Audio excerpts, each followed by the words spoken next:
समय की बात है।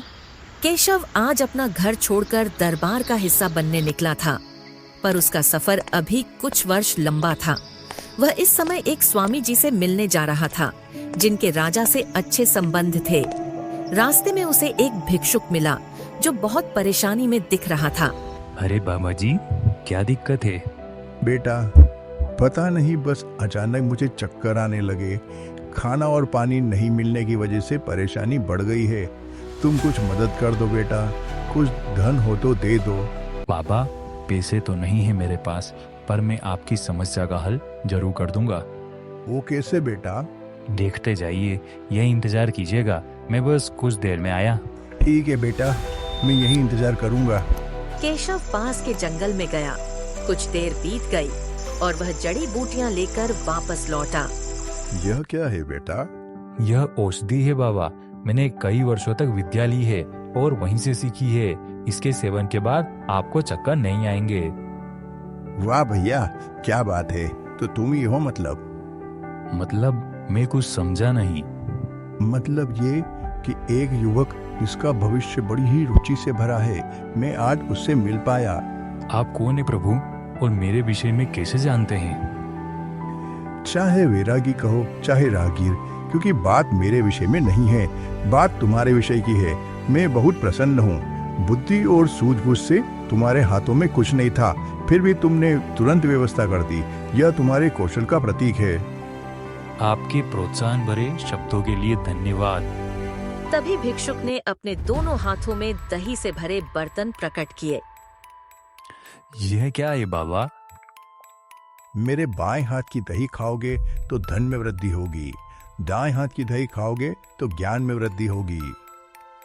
अच्छा, लेकिन धन बड़ा है या ज्ञान? दोनों की अपनी अपनी जगह है।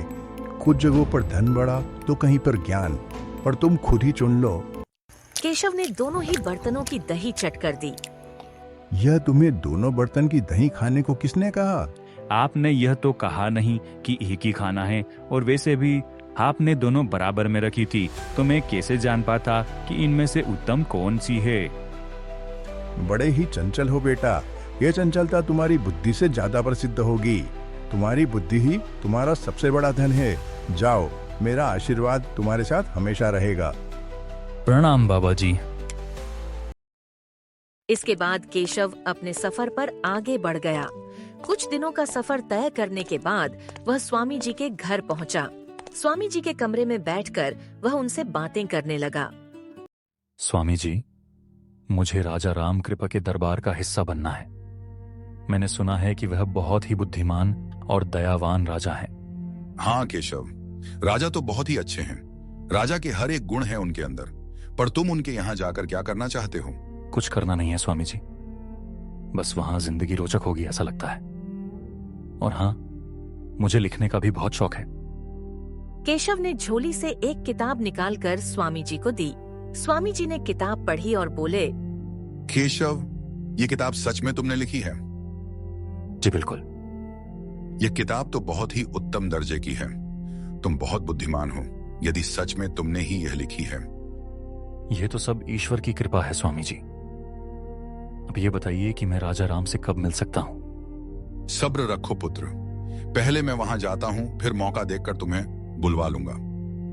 जैसा आप कहें स्वामी जी, तब तक मैं आपके मकान में कुछ दिन काम में हाथ बटा दूंगा। अच्छा, अब मैं निकलता हूँ। केशव स्वामी जी को बहुत मानता था, लेकिन उसे नहीं पता था कि स्वामी जी उसकी किताब का हिस्सा खुद बनने जा रहे हैं। कई दिन बीत गए, पर स्वामी जी की तरफ से कोई संदेश नहीं आया। केशव ने सोचा, अब उसे चलना चाहिए। स्वामी जी काम में बहुत व्यस्त हो गए होंगे, मिलने पर पूछ लूंगा। राज्य महल के द्वार पर एक द्वारपाल ने उसे रोका। क्यों भैया, किस काम से आए हो? किसी खास काम से तो नहीं, बस अपनी कुछ किताबें दिखाने आया हूँ और अपने राजा से मिलने। तुम्हें अंदर भेजा जाएगा, पर एक शर्त पर। जो भी बख्शीश मिलेगी उसमें से आधी मुझे देनी होगी। ठीक है भैया, आधी बख्शी तुम्हारी। अब तो मैं अंदर जा सकता हूँ। बहुत समझदार हो, जाओ। महीने भर बाद केशव आखिरकार राजा रामकृप के सामने पहुंचा। क्या बात है? किस कारण से आए हो? हे राजन, मुझे कोई समस्या नहीं। मैं बस अपने राजा से मिलने और दर्शन करने आया था। सब यहाँ समस्या लेकर आते हैं, पर तुम सिर्फ मुझे देखने आए हो? हाँ, सोचा आपसे कुछ बातचीत कर लूं। केशव ने राजा से किताबों और किस्सों के बारे में बातें की, लेकिन एक किस्सा सुनकर राजा की भौहें तन गईं। यह औषधियों की किताब हमारे दरबार के स्वामी जी की है। तुम यहाँ पाखंड करने आए हो? राजन, ये किताब मैंने लिखी है। स्वामी जी को मैंने ही दी थी कि वह आपको बताएं, पर लगता है यहाँ कोई और ही षड्यंत्र चल रहा है। तो तुम्हारा मतलब किताब तुम्हारी है और स्वामी जी पाखंडी हैं? हाँ राजन, आप उन्हें बुलाइए, मैं अभी साबित कर दूंगा। राजा ने स्वामी जी को बुलाया। कुछ देर में वह सभा में आए और केशव को देखकर चौंक गए। क्या तुम केशव को जानते हो? ये लड़का, इसने 1 महीने पहले मेरी किताब चुराई थी महाराज। महाराज, 2 रोगी बुलवाइए, सच सामने आ जाएगा। 2 रोगी आए। स्वामी जी ने उपचार शुरू किया, लेकिन केशव वहीं खड़ा रहा। स्वामी जी, यह तो पहले से ही स्वस्थ हैं। जी महाराज, मैंने ही ऐसे व्यक्ति लाए थे। अगर ये किताब सच में इनकी होती तो ये समझ जाते कि स्वस्थ व्यक्ति का उपचार नहीं किया जाता। स्वामी जी को बंदी बनाया जाए। दया कीजिए महाराज। स्वामी जी को ले जाया गया और राजा ने प्रसन्न होकर केशव से कहा, तुम्हारी बुद्धि की जितनी प्रशंसा करूं कम है। क्या बख्शीश चाहते हो? महाराज, मैंने द्वारपाल से वादा किया था कि बख्शीश आदि उसे दूंगा। आप 50 कोड़े मुझे और 50 उसे दे दीजिए। द्वारपाल को अंदर लाओ। द्वारपाल घबराकर माफी मांगने लगा। अब कभी रिश्वत नहीं लूंगा महाराज। ले जाओ इसे और इसकी बख्शीश इसे दो। केशव, तुम्हारी बुद्धि इस राज्य के लिए वरदान है। क्या तुम मेरे दरबार में काम करोगे? हे राजन, मैं तो इसी दरबार में काम करने के लिए निकला था, पर खुद कहता तो अभिमान कहलाता। तो आओ, तुम्हारा स्वागत है। इसके बाद केशव ने जीवन भर अपनी बुद्धि का इस्तेमाल कर राजा और राज्य की मदद की। सच कहते हैं, बुद्धि किसी भी धन से कम नहीं होती।